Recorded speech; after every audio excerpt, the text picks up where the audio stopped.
ఈరోజు నేను పుల్లెల గోపిచంద్ అకాడమీకి వచ్చేసా. ఇది గచ్చిబౌలిలో ఉంది. అయితే నేను నా బ్యాడ్మింటన్ కి కోసం షటిల్స్ అండ్ షూస్ కొనుక్కోవడానికి వచ్చేసాను. ఈ స్టోర్ పేరు యోనెక్స్ సన్ రైజ్ స్పోర్ట్స్. పదండి లోపలికి.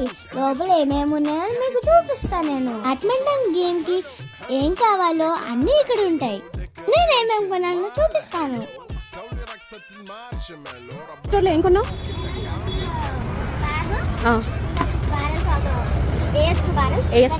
ఓకే. Shoe Yonex shoe. ఇంకోటి ఇక్కడ ఏదో ఉన్నట్టు. ఇక్కడ యోనెక్స్ బాటిల్. మరి బిల్లు ఎంత అవుతుంది? 25,000 అయింది బిల్లు. 25,000. ఏం చేయాలా అక్కి? గట్టిగా ఆడు మరి.